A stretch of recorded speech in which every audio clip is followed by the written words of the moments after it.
कल Joy Harris ये विद्यालय है लड़कियों का, इसका एक वीडियो भी वायरल हुआ और आज समाचार पत्रों में भी हमको पढ़ने को मिला जाए, तो मुझे लगा कि भाई ये गंभीर विषय हो सकता है और लॉ एंड ऑर्डर भी डिस्टर्ब हो सकता है।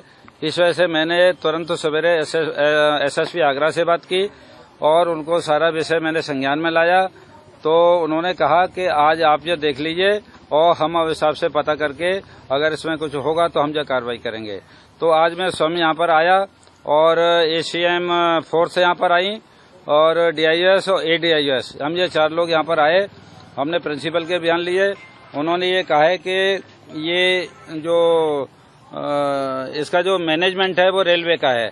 डीआरएम इसके अध्यक्ष हैं और एक अधिकारी का और नाम बताया एसएल यादव, एलबी यादव, ये इसके मैनेजमेंट के अध्यक्ष हैं जाके।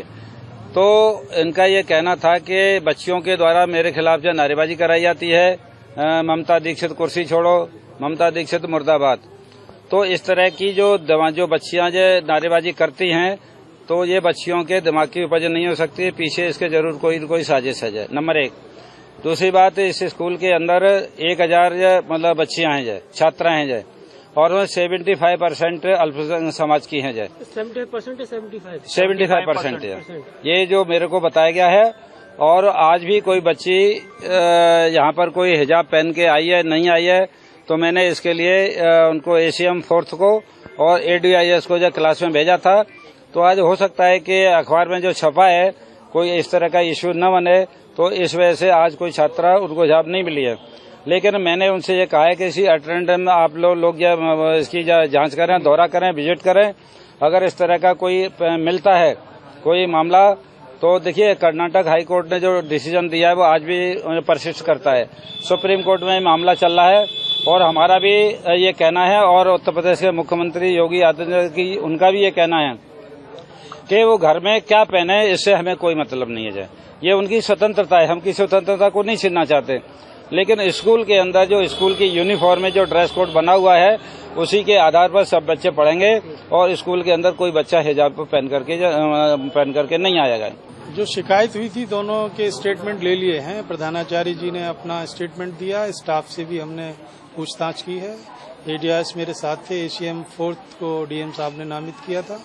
हम लोगों ने स्टेटमेंट ले लिया है। बेसिकली एक शिकायत फीस ज्यादा ली गई है इसकी थी और पहले हमने इसको रिजॉल्व भी करा दिया था। बाद में ये आपसी मतभेद उभर के आने लगे और फिर शिकायत ज्यादा हुई और प्रिंसिपल का एक वीडियो वायरल हुआ था जिसमें वो रो के कुछ शिकायत कर रही थी। हमने उसका संज्ञान लिया है और जल्दी मैनेजमेंट के साथ बैठक करके इसको रिजॉल्व करा देंगे। बुरके पहन के आने की शिकायत आज हमने 2 दिन का फुटेज निकलवा के दिखवाया, तो ऐसी कोई शिकायत सत्यापित नहीं हुई है। और अगर ऐसी कोई बात है तो हमने इनको नंबर दिया है, वो तत्काल हमें संपर्क करके उसकी सूचना दे सकते हैं। और लड़कियां ये कहती हैं, नारे लगाती हैं और उसमें विद्यालय कक्षा 1 से इंटर तक संचालित है, जबकि ये शिक्षिकाएं प्रवक्ता हैं। और जो लड़कियां नारेबाजी, धरना, रोड जाम कर रही हैं वो कक्षा 11th और 12th संवर्ग की ही क्यों हैं। तो मैं इस विषय में न्याय की गुहार करती हूँ माननीय मुख्यमंत्री जी से कि इस मामले की जांच कराएं, नहीं तो मुझे कुछ भी करना पड़ेगा। मुझे माननीय मुख्यमंत्री जी के समक्ष मुझे धरना प्रदर्शन सबको मैं उतारू हो जाऊंगी। मुझे न्याय चाहिए और दोषियों के खिलाफ कार्रवाई चाहिए। अधिकारियों से क्या बातचीत हुई आज आपकी? अधिकारियों ने मुझे इसकी वो दी है जिम्मेदारी, लेकिन अभी देखते हैं उसको कि कितनी कार्यान्वित हो पाती है, क्योंकि डेली मैं सुरक्षा चाहूंगी, क्योंकि मेरे खिलाफत में इतना ये लोग षड्यंत्र रच रही है मिली जुली प्लानिंग से। उसमें इन्होंने कुछ शिक्षिकाएं अभी नई फिलहाल जोड़ी हैं, तो मैं तो इतनी उत्पीड़ित रहती हूँ कि ये मेरा रास्ते में कहीं कुछ करवा नहीं दें।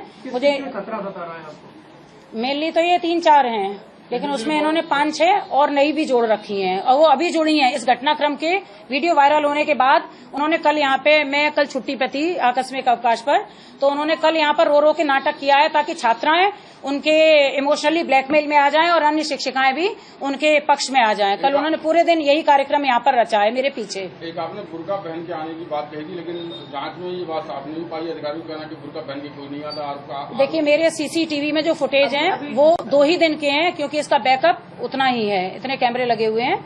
तो बाकी मैं तो 2 साल से इस चीज की मनाही कर रही हूँ। इवन बोर्ड परीक्षा भी हुई थी, उसमें बुर्का ये हिजाब पहन के लड़कियों ने कैमरे भी तोड़े हैं, और इसकी भी मैंने शिकायत और वीडियो अपने माननीय जिला विद्यालय निरीक्षक महोदय को उसी समय मैंने तत्काल भेजी थी।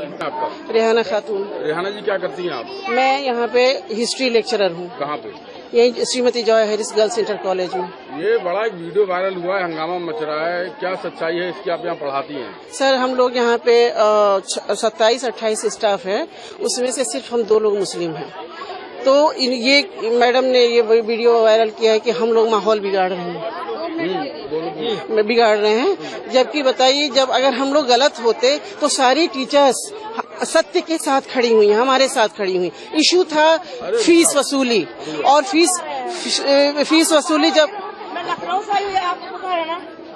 आप बोलो फीस वसूली हो रही थी, बच्चों ने ऑब्जेक्शन किया, हम लोगों ने भी हाथ खड़े कर दिए। जब नहीं लिया तो ये डेली हमें डरा रही थी, धमका रही थी कि आप लोग फीस लीजिए। तो हमने कहा कि ले लेंगे, आप लिखित हमें दे दीजिए तो हम ले लेंगे, क्योंकि ये निःशुल्क और अनिवार्य शिक्षा है, हम नहीं ले सकते हैं।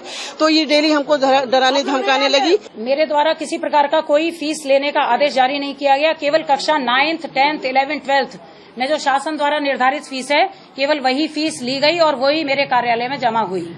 चूंकि सारी जो बच्चियां हैं और इन मैडम का घर भी उसी मोहल्ले में सिचुएटेड है, तो ये तब से उन लड़कियों को इतना गाइडेड और संरक्षित करती हैं, उनको प्रोटेक्शन दिए हुए हैं, और उनको भड़काती हैं, प्रेरित करती हैं कि अब हो सकता है कि आगे उनको पहनने भी न दें।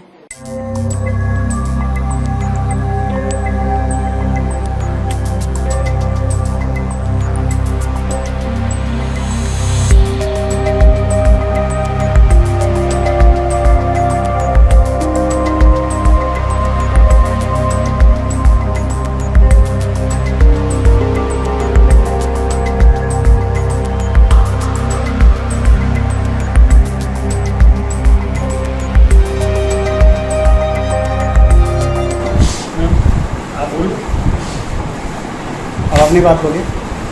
सर मुझे 2 मुस्लिम शिक्षिकाओं के द्वारा बहुत परेशान किया जा रहा है। उसमें से रेहाना खातून है सर, सबकी लीडर। वो 7-8 महिला शिक्षकों को लेकर चलती है। 150-200 बच्चे हैं, क्योंकि वो प्रवक्ता है। तो फर्स्ट ईयर इंटर की छात्राओं के द्वारा मुझे जीने नहीं दिया जा रहा है। मैं क्लास में पढ़ाने जाती हूँ, मेरा उत्पीड़न किया जाता है। तरह तरह की बालिकाओं के द्वारा आरोप लगाए जाते हैं। अगर मैं प्रेयर ग्राउंड में प्रेयर में सुबह खड़ी होती हूँ तो 8-9 टीचर्स मुझे परेशान करती है। लड़कियों के द्वारा तरह तरह के आरोप प्रत्यारोप लगवाए जा रहे हैं। 1000 लड़कियों के द्वारा भी मेरे साथ में सर ये करवाए जा रहे हैं। उनका 9 शिक्षिकाओं का गुट है, उस सबकी नेता रेहाना खातून है सर। और सर वो 15 साल से इस प्रिंसिपल की सीट के लिए लगी हुई थी, और वो कहती थी कि मैं तुझे कुर्सी पे बैठने नहीं दूंगी। आज सर 2 घंटे नारे लगवाए गए कि ममता दीक्षित कुर्सी छोड़ो, ममता दीक्षित कुर्सी छोड़ो। सर लड़कियों में इस तरीके की राजनीतिक विचारधारा भरी जा रही है जैसे मुझे सरकार ने बनाया सर। और ये उसमें एक अनुपमा यादव भी शामिल है जो सर बाहर की रहने वाली है, और मेरे नेक्स्ट है सर वो कुर्सी के खाते इस तरीके से मेरा उत्पीड़न कर रही है। और सर अब मेरा इतना जीना दूभर हो गया है कि मैं आत्महत्या के अलावा और मेरे पास कोई चारा नहीं है। मेरे 2 छोटे छोटे बच्चे हैं सर, मुझे अपने घर जाने में भी एक्टिवा से डर लगता है। 8-9 टीचर मिलकर मेरा क्या हाल हासिल करेगी, क्योंकि 150-200 लड़कियां भी इस तरीके का कर रही है। और सर सब सराय ख्वाजा मुस्लिम संप्रदाय की अधिकांश उनमें से। सर क्या मैं करूं, मेरा नौकरी करना दूभर हो गया है सर। मेरी छोटी छोटी बच्ची है, हस्बैंड भी लिवर पेशेंट है सर, मैं क्या करूं?